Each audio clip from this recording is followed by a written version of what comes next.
Punjabi radio ਜੋ S ਸੁਣ ਰਹੇ ਸਾਰੇ ਸਰੋਤਿਆਂ ਨੂੰ ਬਲਵਿੰਦਰ ਕੌਰ ਵੱਲੋਂ ਪਿਆਰ ਭਰੀ ਸਤਿ ਸ਼੍ਰੀ ਅਕਾਲ। ਸਰੋਤੇ ਪ੍ਰੋਗਰਾਮ ਖਬਰ ਤੇ ਨਜ਼ਰ ਵਿੱਚ ਸਾਡੇ ਨਾਲ ਹੋਣਗੇ ਬਲਤੇਜ ਪੰਨੂ ਜੀ, ਦੱਸਣਗੇ ਭਾਰਤ ਵਿੱਚ ਪੰਜਾਬ ਦੇ ਵਿੱਚ ਕੀ ਕੁਛ ਚੱਲ ਰਿਹਾ। ਖਬਰਾਂ ਤੋਂ ਪਹਿਲਾਂ ਧੰਨਵਾਦ ਸਾਡੇ ਸਪਾਂਸਰ ਦਾ ਜਿਨ੍ਹਾਂ ਨੇ ਇਸ ਪ੍ਰੋਗਰਾਮ ਨੂੰ ਸਪਾਂਸਰ ਕੀਤਾ। ਸਭ ਤੱਕ ਪਹੁੰਚਾਇਆ ਖਾਲਸਾ ਇੰਸ਼ੋਰੈਂਸ ਏਜੰਸੀ ਸੈਨੋਜੇ 4082722500। ਹਰ ਇੱਕ ਤਰ੍ਹਾਂ ਦੀ ਇੰਸ਼ੋਰੈਂਸ ਕਰਦੇ ਨੇ। ਗੁਰਦੀਪ ਸਿੰਘ ਬਿਰਦੀ, ਕਲੋਵਸ ਸਤਨਾਮ ਸਿੰਘ ਸ਼ੇਰਗਿੱਲ, ਸਲਮਾ ਜਰਨੈਲ ਸਿੰਘ, ਲਿੰਡਵੁੱਡ, ਰਣਵੀਰ ਸਿੰਘ ਰਾਣਾ, ਬੇਕਰਸਫੀਲਡ, ਜਗਤਾਰ ਸਿੰਘ ਅਨੰਦਪੁਰੀ, ਪ੍ਰੀਮਾਟ, ਮਨਜੀਤ ਸਿੰਘ ਦੀਵਾਨਾ ਫਰਜ਼ਨੋਂ। ਬਹੁਤ ਬਹੁਤ ਧੰਨਵਾਦ ਕਰਦੇ ਹਾਂ। ਪ੍ਰੋਗਰਾਮਾਂ ਨੂੰ ਸਪਾਂਸਰ ਕਰਦੇ ਹੋ, ਸਭ ਤੱਕ ਪਹੁੰਚਾਉਂਦੇ ਹੋ। ਸਾਡੇ ਨਾਲ ਜੁੜ ਚੁੱਕੇ ਨੇ ਬਲਤੇਜ ਪੰਨੂ। ਸਤਿ ਸ਼੍ਰੀ ਅਕਾਲ, ਸਵਾਗਤ ਹੈ ਜੀ। ਸਤਿ ਸ਼੍ਰੀ ਅਕਾਲ ਜੀ, ਧੰਨਵਾਦ ਜੀ, ਬਹੁਤ ਮਿਹਰਬਾਨੀ। ਹਾਂਜੀ, ਗੱਲ ਕਰਦੇ ਹਾਂ। ਕੁਛ ਕੁ ਦਵਾਈਆਂ ਹੁੰਦੀਆਂ ਕਈ ਕੰਟਰੀਆਂ ਆ ਉਹਨਾਂ ਨੂੰ ਰੋਕ ਲਾ ਦਿੰਦੀਆਂ ਉਹਨਾਂ ਨੂੰ ਵੇਚਣ ਤੋਂ ਵੀ। ਅਤੇ ਪਰ ਹੁਣ ਜਿਸ ਤਰ੍ਹਾਂ ਕੋਵਿਡ-19 ਨੂੰ ਲੈ ਕੇ ਦਵਾਈਆਂ ਦੀ ਮੰਗ ਹੋ ਰਹੀ ਆ, ਭਾਰਤ ਨੇ ਉਹਨਾਂ ਦਵਾਈਆਂ ਤੋਂ ਰੋਕ ਹਟਾਈ।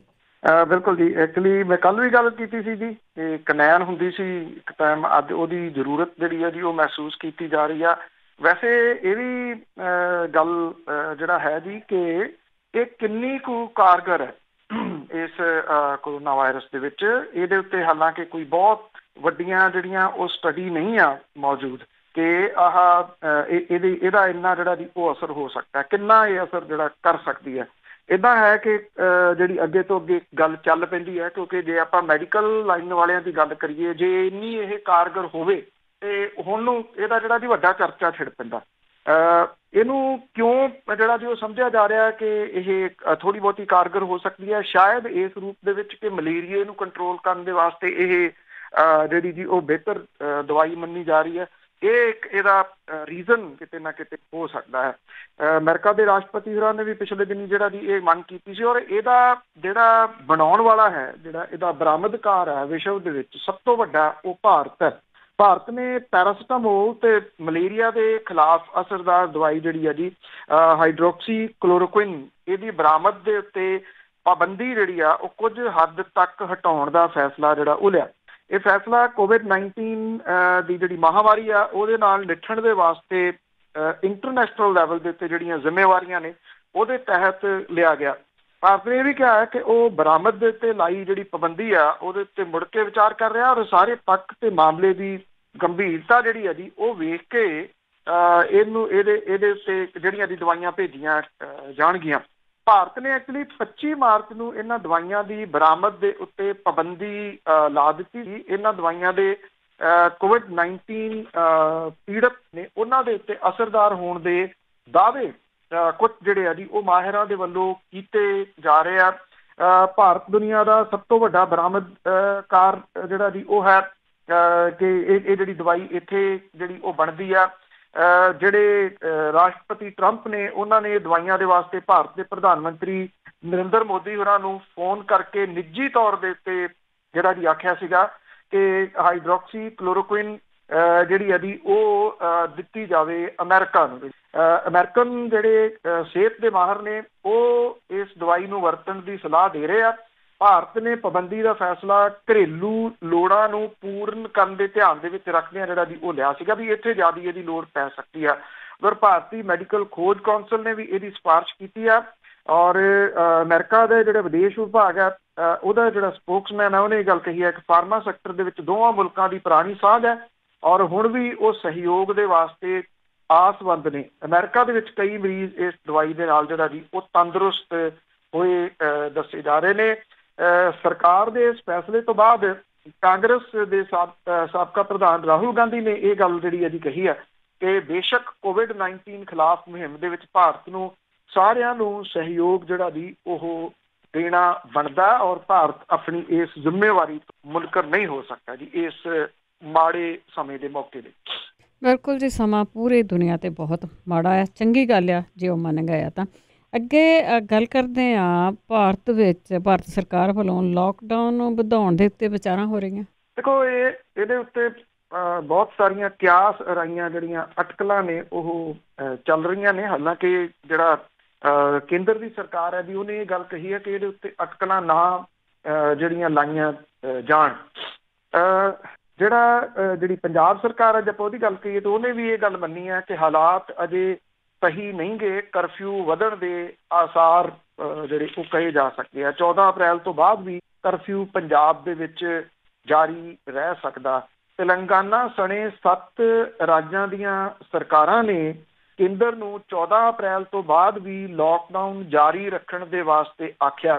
ਸਰਕਾਰ ਲੋਕਾਂ ਨੂੰ ਹੋ ਰਹੇ ਰੋਜ਼ੀ ਰੋਟੀ ਦੇ ਨੁਕਸਾਨ ਤੇ ਜਾਨਾਂ ਤੋਂ ਸੰਭਾਵਿਤ ਨੁਕਸਾਨ ਦੇ ਦੋ ਪਹਿਲੂਆਂ ਦੇ ਉੱਤੇ ਜਿਹੜਾ ਵਿਸ਼ਲੇਸ਼ਣ ਕਰਨ ਦੇ ਵਿੱਚ ਲੱਗੀ ਹੋਈ ਆ। ਲਾਕਡਾਊਨ ਖਤਮ ਕਰਨ ਦੇ ਉੱਤੇ ਜਿਹੜਾ ਅੰਤਮ ਫੈਸਲਾ ਉਹ ਪ੍ਰਧਾਨ ਮੰਤਰੀ ਤੇ ਮੁੱਖ ਮੰਤਰੀਆਂ ਤੇ ਲੋਕ ਸਭਾ ਦੇ ਵੱਖੋ ਵੱਖਰੇ ਜਿਹੜੇ ਆਗੂ ਨੇ ਦਲਾਂ ਦੇ, ਉਹਨਾਂ ਦੇ ਨਾਲ ਵੀਡੀਓ ਕਾਨਫਰੰਸਿੰਗ ਤੋਂ ਬਾਅਦ ਲਿਆ ਜਾਊਗਾ। ਇਹਦੇ ਵਿੱਚ ਜਿਹੜਾ ਦੀ ਮੁੱਖ ਮੰਤਰੀ ਜਿਹੜੇ 7 ਰਾਜਾਂ ਦੇ ਸੀਗੇ, ਉਹਨਾਂ ਨੇ ਵੱਖੋ ਵੱਖਰੀਆਂ ਯੋਜਨਾਵਾਂ ਜਿਹੜੀਆਂ ਉਹ ਕੇਂਦਰ ਦੀ ਸਰਕਾਰ ਨੂੰ ਦੱਸੀਆਂ ਨੇ। ਇਹ ਵੀ ਸਪਸ਼ਟ ਅਜੇ ਤੱਕ ਨਹੀਂ ਕੀਤਾ ਗਿਆ ਕਿ ਲਾਕਡਾਊਨ ਵਧਿਆ ਤਾਂ ਕਿੰਨੇ ਦਿਨਾਂ ਦੇ ਵਾਸਤੇ ਹੋਰ ਜਿਹੜਾ ਦੀ ਇਹ ਵਧੂਗਾ। 25 ਮਾਰਚ ਨੂੰ 21 ਦਿਨ ਦਾ ਲਾਕਡਾਊਨ ਕੀਤਾ ਗਿਆ ਸੀਗਾ। ਉਧਰ ਪੰਜਾਬ ਸਰਕਾਰ ਨੇ ਗ੍ਰਹਿ ਮੰਤਰਾਲੇ ਨੇ ਇਹ ਕਿਹਾ ਜੀ ਕਿ ਕੋਵਿਡ-19 ਦੇ ਰੋਕਣ ਦੇ ਵਾਸਤੇ ਜਿਹੜੇ ਦੀ ਹੋਰ ਸਖਤ ਕਦਮ ਉਠਾਏ ਜਾਣ, ਪਰ ਪ੍ਰਦੇਸ਼ ਦੇ ਵਿੱਚ ਅਜੇ ਹਾਲਤ ਜਿਹੜੀ ਆ ਉਹ ਸਹੀ ਨਹੀਂ ਹੈ। ਇਸ ਕਰਕੇ ਮੰਨਿਆ ਜਾ ਸਕਦਾ ਹੈ ਕਿ 7 ਤੋਂ ਇਲਾਵਾ 8ਵਾਂ ਰਾਜ ਪੰਜਾਬ ਵੀ ਹੈ ਜਿਹੜਾ ਇਹ ਕਹਿੰਦਾ ਕਿ ਲਾਕਡਾਊਨ ਅਜੇ ਜਿਹੜਾ ਉਹ ਖਤਮ ਨਾ ਕੀਤਾ ਜਾਵੇ। ਤੇਲੰਗਾਨਾ, ਰਾਜਸਥਾਨ, ਮਹਾਰਾਸ਼ਟਰ, ਅਸਮ, ਯੂਪੀ, ਛੱਤੀਸਗੜ੍ਹ, ਝਾਰਖੰਡ ਅਜੇ ਲਾਕਡਾਊਨ ਖੋਲ੍ਹਣ ਦੇ ਪੱਖ ਦੇ ਵਿੱਚ ਜਿਹੜਾ ਦੀ ਉਹ ਨਹੀਂ ਗਏ। ਇੱਥੇ ਇੱਕ ਸਮੱਸਿਆ ਜਿਹੜੀ ਜੀ ਵੱਡੀ ਉਹ ਇਹ ਵੀ ਆਉਣੀ ਆ ਕਿ ਚਾਹੇ ਉਹ ਕਰਫਿਊ ਆ, ਚਾਹੇ ਉਹ ਲਾਕਡਾਊਨ ਹੈ, ਇਹਨੂੰ ਖੋਲ੍ਹਿਆ ਕਿਵੇਂ ਜਾਵੇ, ਕਿਉਂਕਿ ਐਡਾ ਸੌਖਾ ਨਹੀਂ ਗਾ ਜੀ। ਇਹ ਜਿੱਦਾਂ ਲੱਗ ਗਿਆ ਉੱਡਾ ਸੌਖਾ ਨਹੀਂ ਗਾ।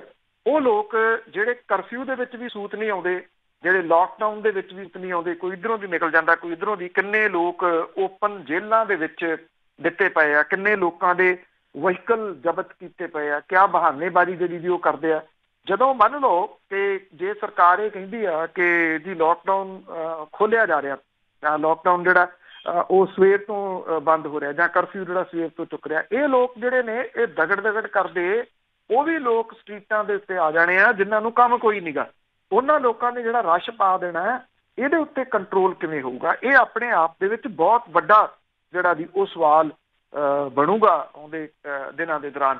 ਸਮੁੱਚੇ ਭਾਰਤ ਦੇ ਵਿੱਚ ਇਹ ਵੱਡਾ ਸਵਾਲ ਬਣੂਗਾ ਕਿ ਇਹ ਲਾਕਡਾਊਨ ਜਿਹੜਾ ਉਹ ਕਿਹੜੇ ਤਰੀਕੇ ਦੇ ਨਾਲ ਖੋਲ੍ਹਿਆ ਜਾਵੇ। ਹੌਲੀ ਹੌਲੀ ਖੋਲ੍ਹਿਆ ਜਾਵੇ, ਹੌਲੀ ਹੌਲੀ ਕੁਝ ਚੀਜ਼ਾਂ ਦੇ ਵਿੱਚ ਜਿਹੜੀ ਇਹਦੀ ਉਹ ਪਰਮਿਸ਼ਨ ਦਿੱਤੀ ਜਾਵੇ। ਯਕਦਮ ਨਹੀਂ ਖੋਲ੍ਹਿਆ ਜਾ ਸਕਦਾ। ਯਕਦਮ ਖੋਲ੍ਹਿਆ ਤੇ ਜਿਹੜੀ ਇੰਨੇ ਦਿਨਾਂ ਦੀ ਕੀਤੀ ਕਰਾਈ ਆ ਉਹ ਸਾਰੀ ਦੀ ਸਾਰੀ ਮੁੱਧੀ ਪੈ ਸਕਦੀ। ਬਿਲਕੁਲ ਜੀ, ਲੋਕ ਕਿਤੇ ਵੀ ਸੀਰੀਅਸ ਨਹੀਂ ਹੁੰਦੇ ਇਹਨਾਂ ਚੀਜ਼ਾਂ ਨੂੰ ਦੇਖ ਕੇ। ਤੇ ਅੱਗੇ ਗੱਲ ਕਰਦੇ ਹਾਂ, ਪੰਜਾਬ ਤੇ ਹਰਿਆਣਾ ਦੇ ਵਿੱਚ ਤੇਜ਼ੀ ਦੇ ਨਾਲ ਕੇਸ ਵਧੇ। ਬਿਲਕੁਲ ਜੀ, ਐਕਚੁਅਲੀ ਇਹ ਆ ਕਿ ਪੰਜਾਬ ਦੇ ਵਿੱਚ ਕੇਸਾਂ ਦੇ ਵਧਣ ਦੀ ਜਿਹੜੀ ਜੀ ਬੜੀ ਰਫ਼ਤਾਰ ਤੇਜ਼ ਰਹੀ ਜੀ। ਕੱਲ 19 ਪੋਜ਼ੀਟਿਵ ਕੇਸ ਜਿਹੜੇ ਉਹ ਸਾਹਮਣੇ ਆਏ। 15 ਜ਼ਿਲ੍ਹਿਆਂ ਦੇ ਵਿੱਚ ਹੁਣ ਤੱਕ ਜਿਹੜਾ ਜੀ ਇਹ ਕੋਵਿਡ-19 ਦਾ ਵਾਇਰਸ ਜਿਹੜਾ ਉਹ ਫੈਲ ਚੁੱਕਾ ਹੋਇਆ। 9 ਮਾਰਚ ਨੂੰ ਹੁਸ਼ਿਆਰਪੁਰ ਦੇ ਵਿੱਚ ਪਹਿਲਾ ਪੋਜ਼ੀਟਿਵ ਕੇਸ ਆਉਣ ਤੋਂ 30 ਦਿਨ ਬਾਅਦ 7 ਅਪ੍ਰੈਲ ਤੱਕ 99 ਲੋਕ ਜਿਹੜੇ ਆ ਜੀ ਉਹ ਟੋਟਲ ਪੰਜਾਬ ਦੇ ਵਿੱਚ ਇਹਦੇ ਤੋਂ ਪੀੜਤ ਹੋ ਚੁੱਕੇ ਆ। 8 ਦੀ ਮੌਤ ਹੋਈ ਆ। ਔਰ ਚਿੰਤਾ ਵਾਲੀ ਗੱਲ ਇਹ ਆ ਕਿ ਪਹਿਲਾਂ 48 ਕੇਸ 24 ਦਿਨਾਂ ਦੇ ਵਿੱਚ ਆਏ ਸੀ, ਜਦੋਂ ਕਿ ਅਗਲੇ 51 ਪੋਜ਼ੀਟਿਵ ਕੇਸ ਸਿਰਫ 5 ਦਿਨਾਂ ਦੇ ਵਿੱਚ, ਮਤਲਬ ਕਿ 3 ਅਪ੍ਰੈਲ ਤੋਂ ਬਾਅਦ ਜਿਹੜੇ ਆ ਜੀ ਉਹ ਆਏ ਆ। ਮੋਹਾਲੀ ਦੇ ਵਿੱਚ 7 ਕੇਸ, ਪਠਾਨਕੋਟ 5, ਮੋਗਾ 'ਚ 4, ਮਾਨਸਾ ਦੇ ਵਿੱਚ 2 ਮਾਮਲੇ ਸਾਹਮਣੇ ਜਿਹੜੇ ਉਹ ਆਏ ਆ। ਮੋਹਾਲੀ ਦੇ ਡੇਰਾਬੱਸੀ ਦੇ ਪਿੰਡ ਜਵਾਹਰਪੁਰ ਦੇ ਵਿੱਚ ਇਸ ਵੇਲੇ ਕਰੋਨਾ ਵਾਇਰਸ ਇਹ ਹੌਟਸਪੌਟ ਬਣ ਗਿਆ ਹੋਇਆ। ਇੱਥੇ ਇਹ ਜਿਹੜਾ ਪਿੰਡ ਹੈ ਜਵਾਹਰਪੁਰ, 11 ਪੋਜ਼ੀਟਿਵ ਕੇਸ ਇੱਥੇ ਜਿਹੜਾ ਆ ਚੁੱਕੇ ਹੋਏ ਆ।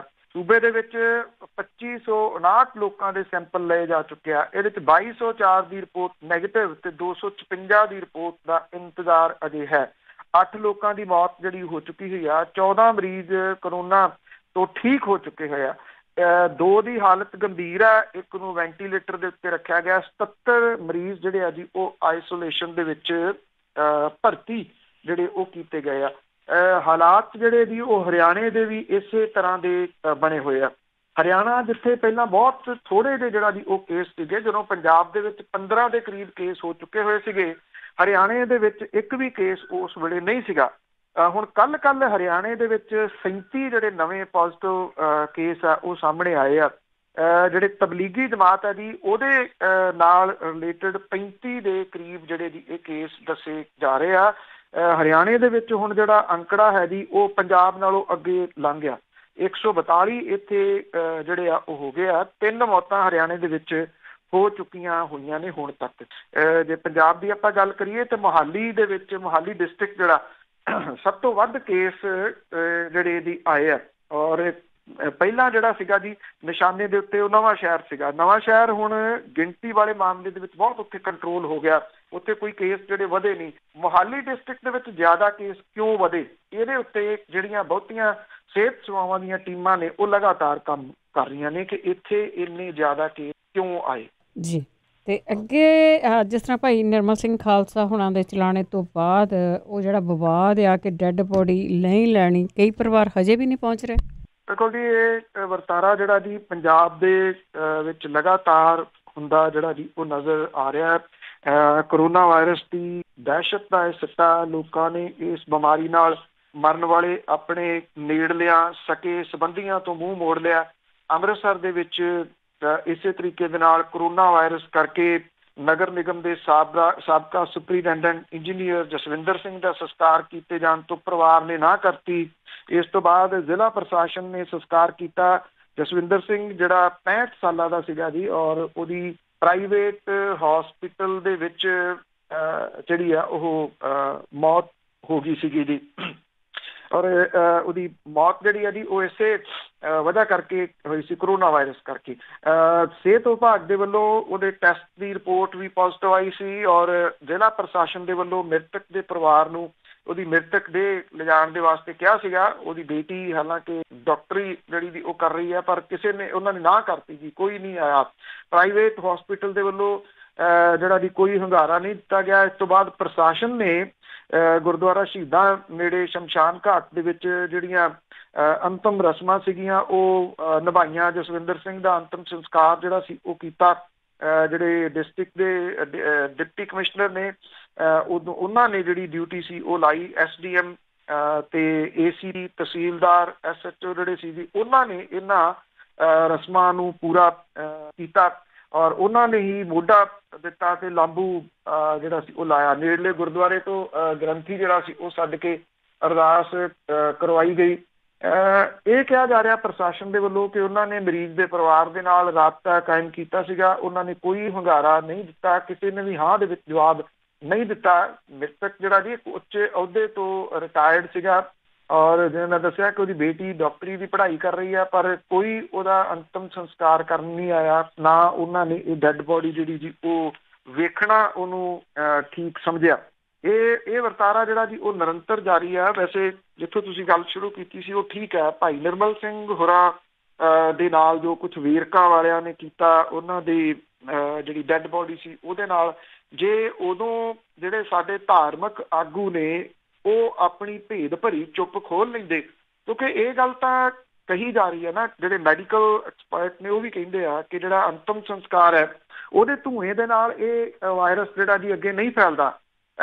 ਹਾਂ ਇੰਨਾ ਜ਼ਰੂਰ ਹੈ ਕਿ ਉਹ ਬੋਡੀ ਦੇ ਵਿੱਚ ਪਿਆ ਹੁੰਦਾ। ਜਿਹੜਾ ਪ੍ਰਸ਼ਾਸਨ ਹੈ ਉਹ ਇਹ ਗੱਲ ਕਹਿੰਦਾ, ਕੱਲ ਵੀ ਉਹਨੇ ਪ੍ਰਸ਼ਾਸਨ ਨੇ ਕਿਹਾ ਕਿ ਜਿਹੜਾ ਕੁਛ ਤੁਹਾਨੂੰ ਚਾਹੀਦਾ, ਜਿਹੜੇ ਉਹ ਸੂਟ ਵਗੈਰਾ ਪਾਏ ਜਾਂਦੇ ਆ ਅਸੀਂ ਉਹ ਪ੍ਰੋਵਾਈਡ ਕਰ ਦਿੰਦੇ ਹਾਂ।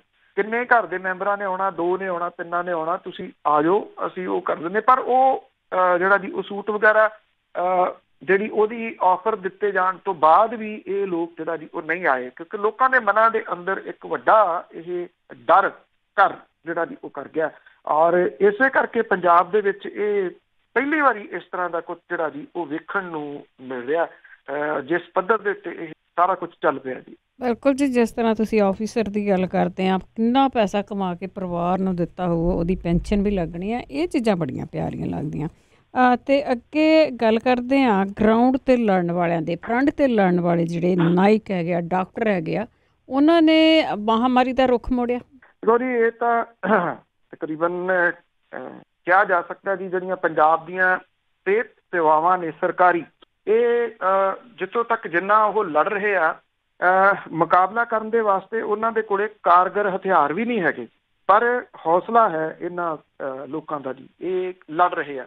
ਪ੍ਰਾਈਵੇਟ ਹਸਪਤਾਲਾਂ ਵਾਲੇ ਤਾਂ ਜੋ ਕੁਝ ਕਰ ਰਹੇ ਆ ਉਹ ਸਭ ਨੂੰ ਪਤਾ ਹੀ ਆ। 80% ਤਾਂ OPD ਬੰਦ ਕਰਕੇ ਚਲੇ ਗਏ। ਜਿਹੜੇ ਵਿਅਕਤੀ ਦੀ ਡੈਥ ਹੋਈ ਆ ਨਾ, ਇਹ ਪ੍ਰਾਈਵੇਟ ਹਸਪੀਟਲ ਦੇ ਵਿੱਚ ਹੋਈ, ਜਿਹਦੀ ਮੈਂ ਗੱਲ ਤੁਹਾਡੇ ਨਾਲ ਸਾਂਝੀ ਕੀਤੀ। 4 ਲੱਖ ਰੁਪਏ ਦਾ ਬਿੱਲ ਉਹਦਾ ਬਣਾਤਾ। ਬੇਸ਼ੱਕ ਇਹ ਬਿੱਲ ਦੇਣਾ ਤਾਂ ਸਰਕਾਰ ਨੇ ਹੈ, ਪਰ ਹੈ ਤਾਂ ਲੋਕਾਂ ਦਾ ਨਾ, ਟੈਕਸ ਪੇਅਰ ਦੀ ਜਿਹੜੀ ਜੀ ਉਹ ਮਨੀ ਹੈ। ਜਦੋਂ ਇਹ ਪ੍ਰਾਈਵੇਟ ਹਸਪੀਟਲ ਜਿਹੜੇ ਨੇ ਉਹ ਸ਼ਰਮ ਨਹੀਂ ਕਰ ਰਹੇ ਕਿ ਇਸ ਮੌਕੇ ਦੇ ਉੱਤੇ ਵੀ ਉਹ ਆਪਣੇ ਬਿੱਲ ਬਣਾਉਣ ਤੇ ਲੱਗੇ ਆ, ਜਾਂ ਜਿਹੜਾ ਇਦਾਂ ਦਾ ਮਰੀਜ਼ ਆਉਂਦਾ ਉਹਨੂੰ ਤੋੜ ਦਿੰਦੇ ਸਰਕਾਰੀ ਹਸਪਤਾਲ ਵੱਲ ਨੂੰ। ਪਰ ਸਰਕਾਰੀ ਹਸਪਤਾਲਾਂ ਦੇ ਵਿੱਚ ਕੰਮ ਕਰਦਾ ਅਵਲਾ ਡਾਕਟਰ, ਨਰਸਿਸ, ਉਹ ਆਪਣੇ ਤੌਰ ਦੇ ਨਾਲ ਉਸੇ ਤਰੀਕੇ ਨਾਲ ਡਟੇ ਹੋਏ ਆ ਜੀ। ਪੰਜਾਬ ਦੇ ਵਿੱਚ ਜਿਹੜੀ ਹੋਈ ਪਹਿਲੀ ਮੌਤ ਜਿਹੜੀ ਸੀਗੀ ਸ਼ਹੀਦ ਭਗਤ ਸਿੰਘ ਨਗਰ ਡਿਸਟ੍ਰਿਕਟ ਦੇ ਵਿੱਚ, ਉਦੋਂ ਜਿਹੜਾ ਸੀ ਉਹ ਸਾਰਿਆਂ ਨੂੰ ਹੱਥਾਂ ਪੈਰਾਂ ਦੀਆਂ ਪੈ ਗਈਆਂ ਕਿ ਇਹ ਕੀ ਹੋ ਗਿਆ। ਜਿਹੜਾ ਉੱਥੇ ਸਿਵਲ ਹਸਪੀਟਲ ਆ ਉਹਦੇ ਵਿੱਚ ਤਾਇਨਾਤ ਮੈਡੀਕਲ ਸਟਾਫ ਜਿਹੜਾ ਸੀਗਾ ਜੀ, ਉਹਨੇ ਦਿਨ ਰਾਤ ਕੀਤਾ, ਉਹਦੀਆਂ ਕੋਸ਼ਿਸ਼ਾਂ ਤੇ ਹਸਪਤਾਲ ਦੇ ਵਿੱਚ ਤਿਆਰ ਕੀਤੇ ਗਏ ਆਈਸੋਲੇਸ਼ਨ ਵਾਰਡ ਜਿਹੜੇ ਸੀ ਉਹ ਪੀੜਤਾਂ ਦੇ ਵਾਸਤੇ ਉਹਨਾਂ ਨੇ ਆਕਸੀਜਨ ਦਾ ਵੱਡਾ ਕੰਮ ਕੀਤਾ। ਮੈਡੀਕਲ ਸਟਾਫ ਦੇ ਵਿੱਚ ਸ਼ਾਮਲ ਡਾਕਟਰ, ਫਾਰਮਾਸਿਸਟ, ਨਰਸਾਂ, ਸਫਾਈ ਵਾਲੇ, ਦਰਜਾ 4 ਮੁਲਾਜ਼ਮ, ਐਂਬੂਲੈਂਸ ਵਾਲੇ, ਇਹਨਾਂ ਨੇ ਇਹ ਨਾਇਕ ਨੇ ਜੀ ਲੜਾਈ ਦੇ। 18 ਦਿਨਾਂ ਦੀ ਮੈਡੀਕਲ ਤਪੱਸਿਆ, ਹਮਦਰਦੀ ਭਰਿਆ ਵਤੀਰਾ, ਪੀੜਤਾਂ ਲਈ ਰਾਹਤ ਦਾ ਜਿਹੜਾ ਜੀ ਉਹ ਇੱਕ ਮੈਸੇਜ ਲੈ ਕੇ ਆਇਆ। 18 ਪੋਜ਼ਿਟਿਵ ਮਰੀਜ਼ਾਂ ਦੇ ਵਿੱਚੋਂ 8 ਪੂਰੇ ਤਰੀਕੇ ਦੇ ਨਾਲ ਠੀਕ ਹੋ ਗਿਆ। 2 ਹੋਰ ਦਾ ਨਤੀਜਾ ਪਹਿਲੀ ਵਾਰੀ ਨੈਗੇਟਿਵ ਆਇਆ। ਠੀਕ ਹੋਣ ਵਾਲਿਆਂ ਦੇ ਵਿੱਚ ਫਤਿਹ ਸਿੰਘ ਜਿਹੜਾ ਕਿ ਬਲਦੇਵ ਸਿੰਘ ਦਾ ਮੁੰਡਾ 35 ਸਾਲਾਂ ਦਾ, ਮਨਜਿੰਦਰ ਸਿੰਘ 2 ਸਾਲਾਂ ਦਾ ਉਹਦਾ ਪੋਤਰਾ, ਕਿਰਨਪ੍ਰੀਤ ਕੌਰ 12 ਸਾਲਾਂ ਦੀ ਉਹਦੀ ਪੋਤਰੀ ਆ, ਹਰਪਾਲ ਸਿੰਘ 48 ਸਾਲਾਂ ਦਾ, ਦਲਜਿੰਦਰ ਸਿੰਘ 60 ਸਾਲਾਂ ਦਾ, ਗੁਰਬਚਨ ਸਿੰਘ 78 ਸਾਲਾਂ ਦਾ, ਹਰਪ੍ਰੀਤ ਕੌਰ 18 ਸਾਲਾਂ ਦੀ, ਗੁਰਲੀਨ ਕੌਰ 8 ਸਾਲਾਂ ਦੀ, ਇਹ ਸ਼ਾਮਲ ਨੇ ਜੀ। ਇਹਨਾਂ ਨੂੰ ਜਿਹੜਾ ਕੁਆਰੰਟਾਈਨ ਕੀਤਾ ਗਿਆ ਸੀਗਾ ਜੀ, ਉਹਦਾ ਸਮਾਂ ਪੂਰਾ ਹੋਣ ਤੋਂ ਬਾਅਦ ਜਿਹੜੇ 2 ਬੱਚੇ ਨੇ, ਇੰਦਰਜੀਤ 10 ਸਾਲਾਂ ਦਾ ਤੇ ਮਨਜਿੰਦਰ ਸਿੰਘ 6 ਸਾਲਾਂ ਦਾ, ਉਹਨਾਂ ਦੀ ਰਿਪੋਰਟ ਪਹਿਲੀ ਵਾਰੀ ਨੈਗੇਟਿਵ ਜਿਹੜਾ ਜੀ ਉਹ ਆਈ ਹੈ। ਜਿਹੜੇ ਇਹ ਬਲਦੇਵ ਸਿੰਘ ਦੇ ਨੇੜਲੇ ਸੀਗੇ ਜੀ, ਜਿਹੜੇ ਬਹੁਤੇ ਜ਼ਿਆਦਾ ਜਿਹੜੇ ਉੱਥੋਂ ਪੀੜਤ ਹੋਏ ਨੇ ਜੀ, ਔਰ ਇਹਦੇ ਪੋਤੇ ਦਾ ਜਨਮ 2 ਸਾਲਾਂ ਦਾ ਜਿਹੜਾ ਜੀ ਉਹ ਵੀ ਹਸਪੀਟਲ ਦੇ ਸਟਾਫ ਦੇ ਵੱਲੋਂ ਮਨਾਇਆ ਗਿਆ, ਔਰ ਉਹਨੂੰ ਹੁਣ ਤੋਹਫੇ ਦੇ ਵਿੱਚ COVID-19 ਤੋਂ ਮੁਕਤੀ ਜਿਹੜੀ ਆ ਜੀ ਉਹ ਮਿਲੀ ਆ। ਜਿਹੜੇ ਇਹਨਾਂ ਪਿੰਡਾਂ ਦੇ ਲੋਕ ਨੇ, ਚਾਹੇ ਉਹ ਪਠਲਾਵਾ ਪਿੰਡ ਹੈ, ਉਹਦੇ ਨੇੜੇ ਤੇੜੇ ਪਿੰਡ ਪੈਂਦੇ ਨੇ, 14 ਦੇ ਕਰੀਬ ਪਿੰਡ ਨੇ ਜਿਹੜੇ ਇਹ ਸੀਲ ਕੀਤੇ ਹੋਏ ਨੇ। ਹੁਸ਼ਿਆਰਪੁਰ ਡਿਸਟ੍ਰਿਕਟ ਦੇ ਵਿੱਚ 9 ਦੇ ਕਰੀਬ ਪਿੰਡ ਨੇ ਸੀਲ ਕੀਤੇ ਹੋਏ ਨੇ।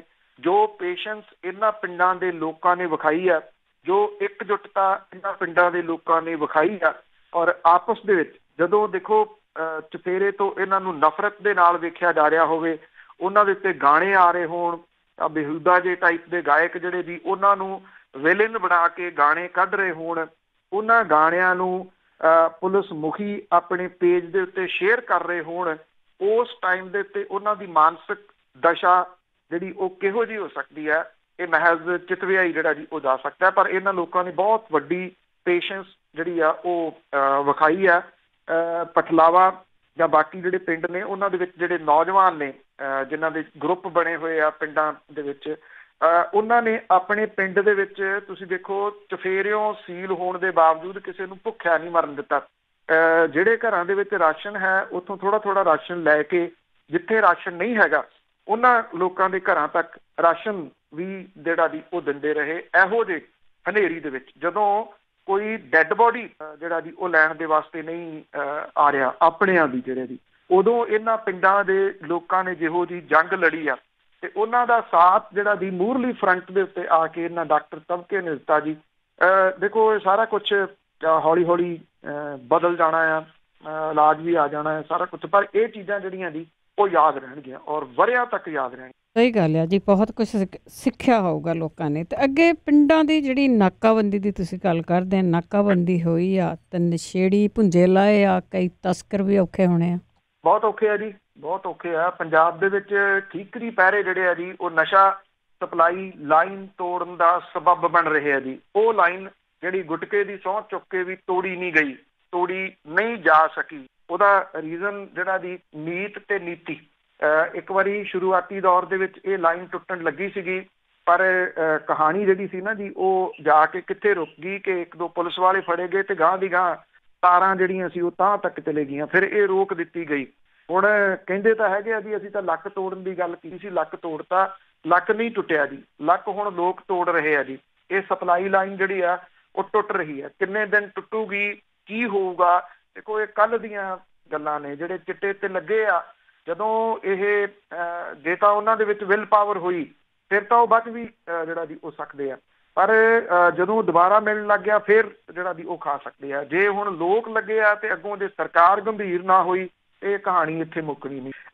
ਜਿਹੜੇ ਕਰੋਨਾ ਮਹਾਮਾਰੀ ਦੇ ਵਿੱਚ ਜਿਹੜੇ ਪਿੰਡ ਨੇ ਉਹਨਾਂ ਵਿੱਚ ਠੀਕਰੀ ਪਹਿਰੇ ਲੱਗੇ ਆ। ਪਿੰਡਾਂ ਦੀ ਨਾਕਾਬੰਦੀ ਨੇ ਇਹਨਾਂ ਦੇ ਨਾਸੀ ਧੂੰਆਂ ਲਿਆਤਾ ਜੀ। ਜਿਹੜੇ ਲੋਕ ਸਪਲਾਈ ਕਰਦੇ ਆ, ਜਿਹੜੇ ਨਸ਼ਾ ਤਸਕਰ ਨੇ ਤੇ ਨਸ਼ੇੜੀ ਨੇ, ਉਹਨਾਂ ਦਾ ਪਿੰਡਾਂ ਦੇ ਵਿੱਚ ਦਾਖਲ ਹੋਣਾ ਮੁਸ਼ਕਲ ਹੋ ਰਿਹਾ ਜੀ। ਦਰਜਨਾਂ ਮਾਮਲੇ ਸਾਹਮਣੇ ਆ ਰਹੇ ਆ ਜਿੱਥੇ ਠੀਕਰੀ ਪਹਿਰਾ ਦੇ ਰਹੇ ਲੋਕਾਂ ਨੇ ਇਹਨਾਂ ਤਸਕਰਾਂ ਦਾ ਜਿਹੜਾ ਜੀ ਉਹ ਖੂਬ ਕਟਾਪਾ ਕੀਤਾ, ਕਿਉਂਕਿ ਇਹਨਾਂ ਦੇ ਮੂੰਹ ਨੂੰ ਖੂਨ ਲੱਗਿਆ ਹੋਇਆ ਔਰ ਇਹਨਾਂ ਨੇ ਉਹ ਕੁੜੀਆਂ ਦਾ ਆਪਣਾ ਟਾਰਗੇਟ ਪੂਰਾ ਕਰਨਾ ਹੀ ਆ ਕਿ ਕਿੰਨੀਆਂ ਜਾ ਕੇ ਜਿਹੜੀਆਂ ਜੀ ਉਹ ਦੇ ਰਹੀਆਂ। ਫਿਰੋਜ਼ਪੁਰ ਦੇ ਪਿੰਡ ਹਰਾਜ ਦੇ ਵਿੱਚ ਨਸ਼ੇੜੀ ਤੇ ਤਸਕਰ ਜਿਹੜੇ ਨੇ ਉਹ ਪੇਂਡੂ ਨਾਕਾ ਤੋੜ ਕੇ ਲੰਘਣ ਦੇ ਵਿੱਚ ਕਾਮਯਾਬ ਹੋ ਗਏ। ਮੌਕੇ ਤੇ ਪਿੰਡ ਦੇ ਨੌਜਵਾਨਾਂ ਨੇ ਪਿੱਛਾ ਕੀਤਾ, ਨਸ਼ੇੜੀਆਂ ਨੂੰ ਰੰਗੇ ਹੱਥੀਂ ਫੜ ਲਿਆ। ਤਲਵੰਡੀ ਭਾਈ ਥਾਣਾ ਦੇ ਵਿੱਚ ਇਹਨਾਂ ਦੇ ਖਿਲਾਫ ਕੇਸ ਦਰਜ ਕੀਤਾ ਗਿਆ। ਤਰਨਤਾਰਨ ਜ਼ਿਲ੍ਹੇ ਦੇ ਪਿੰਡ ਢੀਲੋਵਾਲ ਵਾਲਿਆਂ ਨੇ ਨਸ਼ੇੜੀ ਜਿਹੜੇ ਨਸ਼ਾ ਦੇਣ ਆਏ ਉਹ ਕਾਬੂ ਕਰ ਲਏ। ਇਹ ਪਿੰਡ ਵਾਲੇ ਇਹ ਕਹਿੰਦੇ ਆ ਕਿ ਪਿੰਡਾਂ ਦੇ ਵਿੱਚ ਇਹ ਨਸ਼ਾ ਤਸਕਰ ਨੇ, ਉਹਨਾਂ ਦੇ ਨੱਕ ਦੇ ਵਿੱਚ ਦਮ ਆ ਗਿਆ, ਨਸ਼ੇੜੀਆਂ ਕੋਲੇ ਕੋਈ ਰਾਹ ਨਹੀਂ ਬਚਿਆ। ਜ਼ਿਲ੍ਹਾ ਕਪੂਰਥਲਾ ਦੇ ਪਿੰਡ ਤੋਤਾ ਮਲਾਣਾ ਦੇ ਵਿੱਚ ਨੌਜਵਾਨਾਂ ਨੇ ਨਸ਼ਾ ਵੇਚਣ ਵਾਲੇ ਘੇਰੇ। ਹਰਿਆਣਾ ਪੁਲਿਸ ਦੇ ਇੱਕ ਪੁਲਿਸ ਮੁਲਾਜ਼ਮ ਦੀ ਅਗਵਾਈ ਦੇ ਵਿੱਚ ਨਸ਼ਾ ਤਸਕਰਾਂ ਨੇ ਪੰਜਾਬ ਹਰਿਆਣਾ ਦੇ ਸਰਹੱਦੀ ਪਿੰਡਾਂ ਵਿੱਚ ਚਿੱਟੇ ਦੀ ਸਪਲਾਈ ਦੇਣੀ ਸ਼ੁਰੂ। ਪਿੰਡ ਮਲਕਾਣਾ ਦਾ ਜਿਹੜਾ ਦੀ ਵਿਅਕਤੀ ਦੱਸਦਾ ਕਿ 2 ਦਿਨ ਪਹਿਲਾਂ ਜਦੋਂ ਉਹਨਾਂ ਨੂੰ ਸੂਹ ਮਿਲੀ ਤਾਂ ਉਹਨਾਂ ਨੇ ਤਸਕਰ ਘੇਰ ਲਏ। ਤਸਕਰਾਂ ਨੇ ਪਿੰਡ ਮਲਕਾਣਾ ਦੀ ਨਸ਼ਾ ਰੋਕੂ ਕਮੇਟੀ ਦੇ ਆਗੂਆਂ ਨੂੰ ਫੋਨ ਤੇ ਧਮਕੀ ਦਿੱਤੀ ਹੈ ਔਰ ਇਹਨਾਂ ਲੋਕਾਂ ਨੇ ਇੱਕ ਪੰਚਾਇਤ ਮੈਂਬਰ ਤੇ ਹਮਲਾ ਕਰਤਾ ਜੀ। ਮੌੜ ਮੰਡੀ ਨੇੜੇ ਪਿੰਡ ਸ਼ੇਖਪੁਰਾ ਦੇ ਵਿੱਚ ਨਸ਼ਾ ਤਸਕਰਾਂ ਨੂੰ ਪਿੰਡ ਦੇ ਨੌਜਵਾਨਾਂ ਨੇ ਘੇਰ ਲਿਆ। ਬਚ ਕੇ ਲੰਘੇ ਤਸਕਰਾਂ ਨੇ ਪਿੱਛੋਂ ਚੇਤਾਵਨੀ ਦਿੱਤੀ। ਨੌਜਵਾਨ ਜਿਹੜੇ ਇੱਥੋਂ ਦੇ ਨੇ ਜੀ ਉਹਨਾਂ ਨੇ ਧਮਕੀ ਬਾਰੇ ਪੁਲਿਸ ਨੂੰ ਜਾਣੂ ਕਰਵਾਤਾ। ਮਾਝੇ ਦੇ ਪਿੰਡ ਜਾਣੀਆਂ ਦੇ ਵਿੱਚ ਨਸ਼ਾ ਤਸਕਰਾਂ ਨੇ ਸਰਪੰਚ ਦੇ ਉੱਤੇ ਗੋਲੀ ਚਲਾਤੀ। ਪਿੰਡ ਰਾਏਖਾਨਾ ਬਠਿੰਡਾ ਜ਼ਿਲ੍ਹੇ 'ਚ ਪੈਂਦਾ ਜੀ। ਉੱਥੋਂ ਦੇ ਸਰਪੰਚ ਨੇ ਡਿਸਟ੍ਰਿਕਟ ਪੁਲਿਸ ਨੂੰ ਲਿਖਤੀ ਦਰਖਾਸਤ ਦਿੱਤੀ ਹੈ ਕਿ 2 ਦਿਨ ਪਹਿਲਾਂ ਇੱਕ ਨਸ਼ਾ ਤਸਕਰ ਨਾਕਾ ਤੋੜ ਕੇ ਲੰਘਿਆ ਤੇ ਪਿੱਛੇ ਕੁਝ ਸਾਥੀਆਂ ਨੂੰ ਨਾਲ ਲੈ ਕੇ ਹਮਲਾ ਕਰਨ ਜਿਹੜਾ ਜੀ ਉਹ ਪਹੁੰਚ ਗਿਆ। ਨਾਕੇ ਤੇ ਬੈਠੇ ਜਿਹੜੇ ਮੈਂਬਰ ਤੇ ਨੌਜਵਾਨਾਂ ਨੇ ਭੱਜ ਕੇ ਜਾਨ ਬਚਾਈ। ਮੋਗਾ ਜ਼ਿਲ੍ਹੇ ਦੇ ਪਿੰਡ ਬੱਕਣਵਾਲਾ ਦੇ ਵਿੱਚ ਨਾਕੇ ਤੇ ਬੈਠੇ ਮੁੰਡਿਆਂ ਨੇ ਇੱਕ ਪੁਲਿਸ ਮੁਲਾਜ਼ਮ ਨੂੰ ਚਿੱਟੇ ਸਣੇ ਕਾਬੂ ਕੀਤਾ, ਜਿਹਨੂੰ ਪੁਲਿਸ ਨੇ ਮੁਅੱਤਲ ਕੀਤਾ। ਪਿੰਡ ਸਿਧਾਣਾ ਦੇ ਨਾਕੇ ਤੇ ਨਸ਼ੇੜੀ ਤਸਕਰ ਨੌਜਵਾਨਾਂ ਨੇ ਕਾਬੂ ਕਰਕੇ ਪੁਲਿਸ ਫੂਲ ਥਾਣੇ ਦੇ ਵਿੱਚ ਫੜਾਏ ਆ ਜੀ। ਔਰ ਇਹ ਨਸ਼ੇ ਦੀ ਸਪਲਾਈ ਦੀ ਲਾਈਨ ਜਿਹੜੀ ਆ ਉਹ ਲੋਕੀ ਤੋੜ ਰਹੇ ਆ ਹੁਣ ਜਿਹੜਾ ਜੀ। ਔਰ ਇਹਦੇ 'ਚ ਨਸ਼ਾ ਤਸਕਰ ਤੇ ਪੁਲਿਸ ਦਾ ਗੱਠਜੋੜ, ਕਿਉਂਕਿ ਮੈਂ ਪਹਿਲਾਂ ਵੀ ਕਿਹਾ ਕਿ ਇਹ ਟੁੱਟ ਕਿਉਂ ਨਹੀਂ ਰਿਹਾ ਸੀਗਾ ਜੀ, ਇਹ ਲੱਕ ਕਿਉਂ ਨਹੀਂ ਟੁੱਟ ਰਿਹਾ ਸੀਗਾ, ਇਹ ਲਾਈਨ ਕਿਉਂ ਨਹੀਂ ਟੁੱਟ ਰਹੀ ਸੀ, ਕਿਉਂਕਿ ਇਹਦੇ ਨਾਲ ਪੁਲਿਸ ਦੀ ਇਨਵੋਲਵਮੈਂਟ ਸੀ। ਹੁਣ ਇਹ ਗੱਠਜੋੜ ਜਿਹੜਾ ਜੀ ਉਹ ਨੰਗਾ ਹੋ ਰਿਹਾ। ਬਠਿੰਡਾ ਜ਼ਿਲ੍ਹੇ ਦੇ ਵਿੱਚ 2 ਪੁਲਿਸ ਮੁਲਾਜ਼ਮ ਫੜੇ ਜਾ ਚੁੱਕੇ ਆ। ਪਿੰਡ ਬਦਿਆਲਾ ਵਿੱਚ ਨਸ਼ੇੜੀਆਂ ਦੀ ਘੇਰਾਬੰਦੀ ਹੋਈ ਸੀ। ਮਲੋਟ ਇਹ ਕਿਹਾ ਜਾ ਰਿਹਾ ਜੀ ਕਿ ਤੋਟ ਦੇ ਜਿਹੜੇ ਭੰਨੇ ਨਸ਼ੇੜੀ ਨੇ ਉਹ ਹੁਣ ਆਪਣੀ ਸੁੱਧ ਬੁੱਧ ਜਿਹੜੀ ਉਹ ਗਵਾ ਰਹੇ ਆ, ਧਮਕੀਆਂ ਦੇ ਰਹੇ ਆ, ਹਮਲੇ ਕਰਨ ਦੇ ਉੱਤੇ ਉਤਾਰੂ ਜਿਹੜੇ ਦੀ ਹੋ ਗਏ ਆ। ਕਿਉਂਕਿ ਜਿਹੜਾ ਨਸ਼ੇੜੀ ਬੰਦਾ ਉਹਨੂੰ ਜਿਹੜੀਆਂ ਦੀ ਉਹ ਵੱਡੀਆਂ ਮੁਸ਼ਕਲਾਂ ਆਉਂਦੀਆਂ ਨੇ ਜਦੋਂ ਉਹਨੂੰ ਨਸ਼ਾ ਨਹੀਂ ਮਿਲਦਾ। ਤੇ ਜਿਹੜੇ ਤਸਕਰ ਨੇ ਉਹ ਖੰਡ ਦੇ ਵਿੱਚ ਜਿਹੜੀਆਂ ਗੋਲੀਆਂ ਰਗੜ ਕੇ ਉਹਨੂੰ ਚਿੱਟਾ ਕਹਿ ਕੇ ਜਿਹੜਾ ਜੀ ਉਹ ਵੇਚ ਰਹੇ ਆ। ਕਿਉਂਕਿ ਚਿੱਟੇ ਦੀ ਮੇਨ ਸਪਲਾਈ ਵੀ ਟੁੱਟ ਗਈ ਨਾ ਜੀ, ਜਿਹੜੀ ਵੱਡੀ ਸਪਲਾਈ ਆਉਂਦੀ ਸੀ ਉਹ ਵੀ ਟੁੱਟ ਗਈ, ਜਿਹਦਾ ਅਸਰ ਜਿਹੜਾ ਜੀ ਉਹ ਵੇਖਣ ਨੂੰ ਮਿਲ ਰਿਹਾ। ਵੈਸੇ ਦੇਖੋ ਤੰਗ ਤਾਂ ਬਹੁਤ ਨੇ ਲੋਕ, ਇਹਦੇ 'ਚ ਕੋਈ ਸ਼ੱਕ ਨਹੀਂ, ਜਿਹੜੇ ਦਿਹਾੜੀਦਾਰ ਨੇ, ਜਿਨ੍ਹਾਂ ਨੇ ਰੋਜ਼ ਕਮਾ ਕੇ ਖਾਣੀ ਆ। ਪਰ ਜੇ ਕਿਸੇ ਤਰੀਕੇ ਦੇ ਨਾਲ ਇਹ ਥੋੜ੍ਹਾ ਬਹੁਤਾ ਜਿਹੜਾ ਜੀ 15 ਕੁ ਦਿਨ ਹੋਰ ਨਿਕਲ ਜਾਣ ਤਾਂ ਇੱਕ ਉਹ ਕੋਡ ਜਿਹੜਾ ਜੀ ਉਹ ਪੰਜਾਬ ਦੇ ਗਲੋਂ ਜੇ ਲੱਥਦਾ ਨਹੀਂ ਤਾਂ ਵੱਡੇ ਪੱਧਰ ਦੇ ਉੱਤੇ ਸਾਈਡ ਦੇ ਉੱਤੇ ਹੋਣ ਦੇ ਚਾਂਸਸ ਬਣ ਸਕਦੇ ਆ। ਜੀ ਜੀ ਬਿਲਕੁਲ। ਦੇਖੋ ਹੁੰਦਾ ਕੀ ਆ ਹੁਣ, ਤੇ ਅੱਗੇ ਉਹ ਪਰਿਵਾਰ ਦੀ ਗੱਲ ਕਰਦੇ ਆ ਜਿਹੜਾ ਸੰਸਕਾਰ ਤੇ ਵੀ ਨਹੀਂ ਸੀ ਆਇਆ, ਲੋਕਾਂ ਨੇ ਲਾਹਣਤਾਂ ਪਾਈਆਂ ਪਰ ਹੁਣ ਅਸਤ ਲੈਣ ਪਹੁੰਚ ਗਏ। ਦੇਖੋ ਜੀ ਇਹ ਵੀ ਬਿਲਕੁਲ ਲੁਧਿਆਣੇ ਦੇ ਵਿੱਚ ਸੀਗਾ ਜੀ। ਪ੍ਰਸ਼ਾਸਨ ਨੇ ਇਹ ਅੰਤਮ ਸੰਸਕਾਰ ਜਿਹੜਾ ਜੀ ਉਹ ਕੀਤਾ ਸੀਗਾ। ਇਹ ਬਿਰਧ ਔਰਤ ਸੀਗੀ ਜੀ ਜਿਹਦਾ ਅੰਤਮ ਸੰਸਕਾਰ ਪ੍ਰਸ਼ਾਸਨ ਨੇ ਕੀਤਾ ਸੀਗਾ। ਉਹਨੇ ਇਹ ਪਰਿਵਾਰ ਨੂੰ ਸੱਦਿਆ ਔਰ ਜਿਹੜਾ ਪਰਿਵਾਰ ਸੀਗਾ ਉਹ ਕਾਰ ਦੇ ਵਿੱਚ ਬੈਠੇ ਰਹੇ, ਬਾਹਰ ਨਾ ਨਿਕਲੇ। ਜਿਹੜੇ ਸੋਸ਼ਲ ਮੀਡੀਆ ਦੇ ਉੱਤੇ ਜਦੋਂ ਇਹ ਚੀਜ਼ ਸਾਹਮਣੇ ਆਈ ਤੇ ਲੋਕਾਂ ਨੇ ਲਾਹਨਤਾਂ ਬਹੁਤ ਜਿਹੜੀਆਂ ਦੀ ਉਹ ਪਾਈਆਂ। ਹੁਣ ਜਿਹੜਾ ਜੀ ਜਦੋਂ ਸ਼ਰਮਸਾਰ ਹੋ ਗਿਆ ਇਹ ਪਰਿਵਾਰ ਤਾਂ ਉਹਦੀਆਂ ਅਸਥੀਆਂ ਲੈਣ ਦੇ ਵਾਸਤੇ ਜਿਹੜਾ ਜੀ ਉਹ ਪਹੁੰਚ ਗਿਆ। ਜਿਹੜੀ ਇਹ ਬਿਰਧ ਔਰਤ ਸੀ ਉਹਦਾ ਪੁੱਤ ਤੇ ਨੂੰਹ ਇੱਥੇ ਪਹੁੰਚੇ। ਜਿਨ੍ਹਾਂ ਸਿਹਤ ਵਿਭਾਗ ਦੇ ਵੱਲੋਂ ਦਿੱਤੇ ਗਏ ਹੁਕਮਾਂ ਦੇ ਮੁਤਾਬਕ ਬਿਰਧ ਔਰਤ ਦੀਆਂ ਅਸਥੀਆਂ ਇਕੱਠੀਆਂ ਕੀਤੀਆਂ ਤੇ ਬਾਅਦ ਦੇ ਵਿੱਚ ਜਿਹੜਾ ਜੀ ਜਾ ਕੇ ਗੁਰਦੁਆਰਾ ਫਲਾਹੀ ਸਾਹਿਬ ਦੇ ਵਿੱਚ ਜਾ ਕੇ ਜਲ ਪ੍ਰਵਾਹ ਕੀਤੀਆਂ। ਸ਼ਿਮਲਾਪੁਰੀ ਇਲਾਕੇ ਦੀ ਰਹਿਣ ਵਾਲੀ ਔਰਤ ਜਿਹੜੀ ਸੁਰਿੰਦਰ ਕੌਰ ਸੀ, ਇਹਦੀ 23 ਮਾਰਚ ਨੂੰ ਚੰਡੀਗੜ੍ਹ ਦੇ ਵਿੱਚ ਰਿਸ਼ਤੇਦਾਰਾਂ ਦੇ ਘਰੇ ਗਈ ਸੀ, ਉੱਥੇ ਕਰੋਨਾ ਵਾਇਰਸ ਉਹਨੂੰ ਹੋਇਆ। ਉਸ ਤੋਂ ਬਾਅਦ ਲੁਧਿਆਣਾ ਦੇ ਫੋਰਟਿਸ ਹਸਪੀਟਲ ਦੇ ਵਿੱਚ ਉਹਨੂੰ ਦਾਖਲ ਕਰਵਾਇਆ ਗਿਆ ਸੀਗਾ। ਐਤਵਾਰ ਨੂੰ ਉਹਦੀ ਮੌਤ ਹੋਈ। ਪਰਿਵਾਰ ਵਾਲਿਆਂ ਨੇ ਉਹਦੀ ਮ੍ਰਿਤਕ ਦੇਹ ਜਿਹੜੀ ਉਹ ਲੈਣ ਤੋਂ ਨਾਂਹ ਕਰ ਦਿੱਤੀ ਸੀਗੀ ਤੇ ਜਿਹੜੇ ਪ੍ਰਸ਼ਾਸਨਿਕ ਅਧਿਕਾਰੀ ਸੀਗੇ ਜੀ ਫਿਰ ਉਹ ਸ਼ਮਸ਼ਾਨ ਘਾਟ ਪਹੁੰਚੇ। ਕੋਈ ਪਰਿਵਾਰ ਵਾਲਾ ਜਿਹੜਾ ਸੀਗਾ ਜੀ ਉਹ ਮੂਹਰੇ ਨਹੀਂ ਆਇਆ ਜੀ ਡੈੱਡ ਬੋਡੀ ਜਿਹੜੀ ਸੀ ਉਹ ਲੈਣ ਦੇ ਵਾਸਤੇ। ਜਿਹੜੇ ਆਏ ਜ਼ਰੂਰ ਮੁੜ ਕੇ ਸ਼ਮਸ਼ਾਨ ਘਾਟ ਦੇ ਵਿੱਚ ਆਪਣੀਆਂ ਕਾਰਾਂ 'ਚ ਬੈਠੇ ਰਹੇ। ਕੋਈ ਜਿਹੜੀਆਂ ਅੰਤਮ ਰਸਮਾਂ ਹੁੰਦੀਆਂ ਨੇ ਉਹ ਨਹੀਂ ਕੀਤੀਆਂ, ਨਾ ਅਗਨੀ ਜਿਹੜੀ ਜੀ ਉਹ ਦਿਖਾਈ। ਸ਼ਮਸ਼ਾਨ ਘਾਟ ਦੇ ਚੌਕੀਦਾਰ ਨੂੰ ਜਿਹੜਾ ਸੀਗਾ ਜੀ ਉਹ ਸੂਟ ਪਵਾ ਕੇ ਪ੍ਰਸ਼ਾਸਨ ਨੇ ਅਗਨੀ ਇਹਨੂੰ ਜਿਹੜਾ ਜੀ ਉਹ ਦਿਖਾਈ। ਜਿਹੜਾ ਇਹ ਪਰਿਵਾਰ ਵਾਲੇ ਸੀ ਜੀ ਉਹਨਾਂ ਨੇ ਫਿਰ ਪ੍ਰਸ਼ਾਸਨ ਦੇ ਨਾਲ ਕੱਲ੍ਹ ਸੰਪਰਕ ਕੀਤਾ ਤੇ ਇਹਦੀਆਂ ਜਿਹੜੀਆਂ ਜੀ ਅਸਥੀਆਂ ਚੁਗਣ ਗਏ। ਜਿਹੜਾ ਪ੍ਰਸ਼ਾਸਨ ਹੈ ਉਹਨੇ ਸੰਸਕਾਰ ਹੀ ਨਹੀਂ ਸੀ ਕੀਤਾ, ਬਲਕਿ ਉਹਨਾਂ ਨੇ ਇਹ ਵੀ ਗੱਲ ਕਹੀ ਸੀ ਕਿ ਜਿਹੜੇ ਇਹਦੀ ਅੰਤਮ ਅਰਦਾਸ ਹੈ ਉਹ ਵੀ ਪ੍ਰਸ਼ਾਸਨ ਕਰਵਾਊਗਾ ਔਰ ਪ੍ਰਸ਼ਾਸਨ ਦੇ ਵੱਲੋਂ ਜਿਹੜਾ ਜੀ ਇਹਦੇ ਪਾਠ ਰਕਾ ਕੇ ਇਹਦਾ ਭੋਗ ਜਿਹੜਾ ਉਹ ਸ਼ਨਿਚਰਵਾਰ ਨੂੰ ਪਾਇਆ ਜਾਊਗਾ।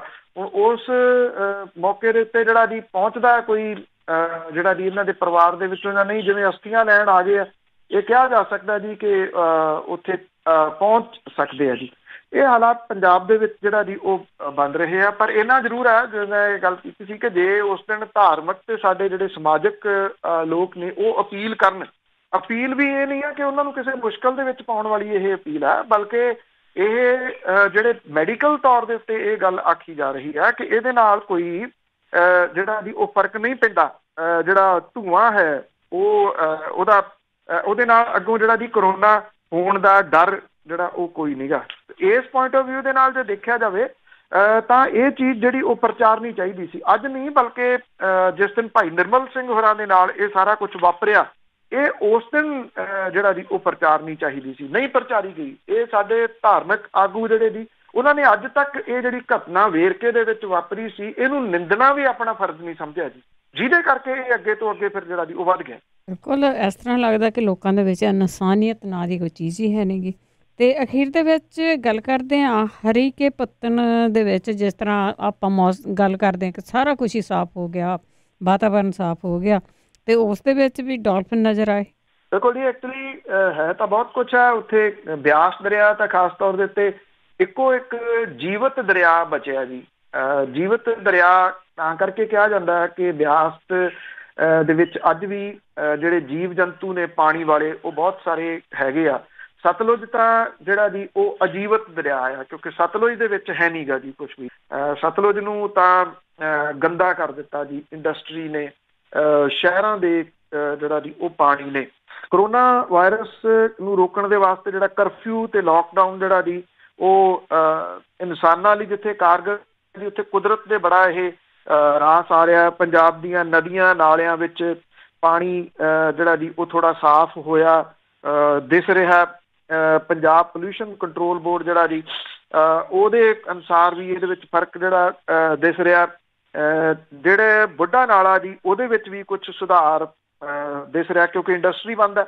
ਇੰਡਸਟਰੀ ਹੀ ਸਭ ਤੋਂ ਜ਼ਿਆਦਾ ਗੰਦਾ ਪਾਣੀ ਜਿਹੜਾ ਜੀ ਉਹ ਪਾਉਂਦੀ ਆ। ਏਅਰ ਇੰਡੈਕਸ ਜਿਹੜਾ ਜੀ ਉਹ ਸੁਧਰਿਆ ਹੋਇਆ ਪੰਜਾਬ ਦਾ।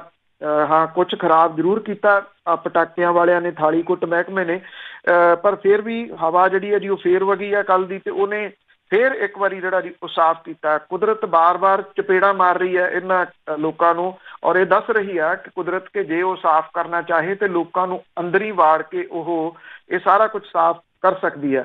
ਤਾਂ ਪਹਿਲਾਂ ਵੀ ਇੱਕ ਦਿਨ ਗੱਲ ਕੀਤੀ ਸੀ, ਜੇ ਇਸ ਵੇਲੇ ਆਸ ਹੈ ਨਾ ਵਿਸ਼ਵ ਦੇ ਵਿੱਚ ਤਾਂ ਉਹ ਸਿਰਫ ਇੱਕੋ ਚੀਜ਼ ਦੇ ਉੱਤੇ ਆ। ਉਹ ਆਸ ਹੈ ਇਸ ਸ਼ੁੱਧ ਹੋਏ ਵਾਤਾਵਰਨ ਤੇ ਇਹ ਪਸ਼ੂ ਪੰਛੀਆਂ ਦੇ ਉੱਤੇ, ਕਿਉਂਕਿ ਜੇ ਪਸ਼ੂ ਪੰਛੀ ਖੁਸ਼ ਨੇ ਤਾਂ ਉਹਦੇ ਨਾਲ ਵੱਡੀ ਤਬਦੀਲੀ ਜਿਹੜੀ ਜੀ ਉਹ ਵੇਖਣ ਨੂੰ ਮਿਲ ਸਕਦੀ ਆ। 86 ਵਰਗ ਕਿਲੋਮੀਟਰ ਦੇ ਵਿੱਚ ਫੈਲੀ ਹੋਈ ਹਰੀਕੇ ਪੱਤਣ ਜਿਹੜੀ ਜਲਗਾਹ ਹੈ ਜੀ, ਇੱਥੇ ਵੀ ਵਰਦਾਨ ਜਿਹੜਾ ਜੀ ਉਹ ਸਾਬਤ ਹੋ ਰਿਹਾ। ਤਰਨਤਾਰਨ, ਕਪੂਰਥਲਾ, ਫਿਰੋਜ਼ਪੁਰ ਦੇ ਦਾਇਰੇ ਦੇ ਵਿੱਚ ਇਹ ਆਉਂਦੀ ਆ। ਫੈਕਟਰੀਆਂ ਬੰਦ ਹੋਣ ਕਰਕੇ ਦਰਿਆ ਬਿਆਸ ਤੇ ਸਤਲੁਜ ਦੇ ਵਿੱਚ ਮਿਲਣ ਵਾਲੀ ਥਾਂ ਹਰੀਕੇ ਪੱਤਣ ਦਾ ਪਾਣੀ ਜਿਹੜਾ ਜੀ ਉਹ ਸਾਫ਼ ਹੋ ਗਿਆ। ਇੱਥੇ ਹੁਣ 6 ਡਾਲਫਿਨ ਜਿਹੜੀਆਂ ਨੇ ਉਹ ਨਜ਼ਰ ਆਉਣ ਲੱਗੀਆਂ ਨੇ ਜੀ। ਪਿੰਡ ਕਰਮੂਵਾਲਾ ਤੋਂ ਬਿਨਾਂ ਜੀ ਗਗੜੇਵਾਲ, ਧੂੰਦਾ, ਘੜਕਾ, ਹਰੀ ਕੇ ਪੱਤਣ ਤੇ ਚੱਕ ਦੇਸਲ ਦੇ ਵਿੱਚ ਲਗਾਤਾਰ 3-4 ਦਿਨਾਂ ਤੋਂ 4 ਤੋਂ 6 ਡੋਲਫਿਨ ਜਿਹੜੀਆਂ ਜੀ ਉਹ ਵੇਖੀਆਂ ਜਾ ਰਹੀਆਂ ਨੇ। ਜਿਹੜੀ ਜੰਗਲਾਤ ਵਿਭਾਗ ਦੀ ਟੀਮ ਹੈ ਉਹ ਦਿਨ ਤੇ ਰਾਤ ਲਗਾਤਾਰ ਇੱਥੇ ਗਸ਼ਤ ਜਿਹੜੀ ਹੈ ਜੀ ਉਹ ਕਰ ਰਹੀ ਹੈ। ਉਹ ਗਸ਼ਤ ਇਸ ਕਰਕੇ ਜਿਹੜਾ ਜੀ ਉਹ ਕਰ ਰਹੀ ਹੈ ਤਾਂ ਕਿ ਇੱਥੇ ਕੋਈ ਵਿਅਕਤੀ ਜਿਹੜਾ ਜੀ ਇਹਨਾਂ ਨੂੰ ਮੁਸ਼ਕਲ ਨਾ ਜਿਹੜੀ ਜੀ ਉਹ ਦੇਵੇ। ਡੋਲਫਿਨ ਬੜੇ ਸਾਲ ਪਹਿਲਾਂ ਇੱਕ ਵਾਰੀ ਜਿਹੜੀ ਜੀ ਉਹ ਬਿਆਸ ਦੇ ਵਿੱਚ ਵੇਖੀ ਸੀ ਔਰ ਉਦੋਂ ਇਹ ਗੱਲ ਦੇ ਉੱਤੇ ਚੰਗਾ ਬਹਿਸ ਬਸਈਆ ਵੀ ਹੋਇਆ ਸੀਗਾ ਵੀ ਨਹੀਂ, ਇਹ ਡੋਲਫਿਨ ਜਿਹੜੀ ਉਹ ਨਹੀਂ ਹੋ ਸਕਦੀ। ਜੇ ਤੁਹਾਨੂੰ ਯਾਦ ਹੋਵੇ ਤਾਂ ਜਦੋਂ ਬਿਆਸ ਦਰਿਆ ਦੇ ਵਿੱਚ ਗੰਦ ਪਾ ਦਿੱਤਾ ਸੀਗਾ ਇੱਕ ਸ਼ਰਾਬ ਦੀ ਫੈਕਟਰੀ ਵਾਲਿਆਂ ਨੇ, ਚੱਡਿਆਂ ਦੀ ਜਿਹੜੀ ਸ਼ਰਾਬ ਦੀ ਫੈਕਟਰੀ ਹੈ, ਉਹਦੇ ਵਿੱਚ ਬਹੁਤ ਸਾਰੇ ਜੀਵ ਜੰਤੂ ਮਰ ਗਏ ਸਨ।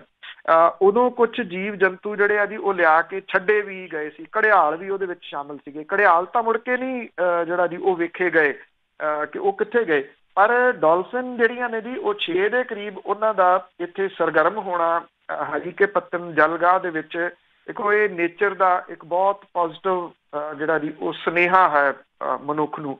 ਜੇ ਮਨੁੱਖ ਅਜੇ ਵੀ ਇਸ ਸਾਰੇ ਮਹਾਮਾਰੀ ਦੇ ਵਰਤਾਰੇ ਦੇ ਵਿੱਚੋਂ ਕੁਝ ਜਿਹੜਾ ਜੀ ਉਹ ਸਿੱਖ ਲੇ ਕਿ ਇਹ ਗਲਤੀਆਂ ਨੇ ਜਿਹੜੀਆਂ ਮਨੁੱਖ ਨੇ ਕੀਤੀਆਂ ਨੇ, ਜਿਹੜੀਆਂ ਅੱਜ ਸਾਹਮਣੇ ਆ ਰਹੀਆਂ ਨੇ ਇਸ ਰੂਪ ਦੇ ਵਿੱਚ ਕਿ ਮਨੁੱਖ ਸਾਰੇ ਘਰਾਂ ਦੇ ਅੰਦਰ ਤਾੜਤੇ ਇਸ ਮਹਾਮਾਰੀ ਨੇ ਤੇ ਪਸ਼ੂ ਪੰਛੀ ਜਿਹੜੇ ਨੇ ਜੀ ਉਹ ਸਾਰੇ ਬਾਹਰ ਨਿਕਲ। ਅੱਛਾ, ਮਨੁੱਖ ਕੁਛ ਨਾ ਕੁਛ ਤਾਂ ਸਿੱਖ ਜਾਏ ਨਾ ਇਸ ਚੀਜ਼। ਬਹੁਤ ਧੰਨਵਾਦ ਬਲਤੇਜ। ਮਿਹਰਬਾਨੀ ਜੀ, ਧੰਨਵਾਦ ਜੀ, ਸਤਿ ਸ਼੍ਰੀ ਅਕਾਲ। ਸਤਿ ਸ਼੍ਰੀ ਅਕਾਲ ਜੀ। ਤੇ ਸਰੋਤੇ ਸਨ ਬਲਤੇਜ ਪੰਨੂ ਜੀ ਸਾਡੇ ਨਾਲ ਜੁੜਦੇ ਨੇ, ਕਰਦੇ ਨੇ ਖਬਰਾਂ। ਇਸੇ ਦੇ ਨਾਲ ਸਾਡਾ ਅੱਜ ਦਾ ਬੁਲਟਨ ਇੱਥੇ ਸਮਾਪਤ। ਬਲਵਿੰਦਰ ਕੌਰ ਵੱਲੋਂ ਆਪ ਸਭ ਨੂੰ ਪਿਆਰ ਭਰੀ ਸਤਿ ਸ਼੍ਰੀ ਅਕਾਲ।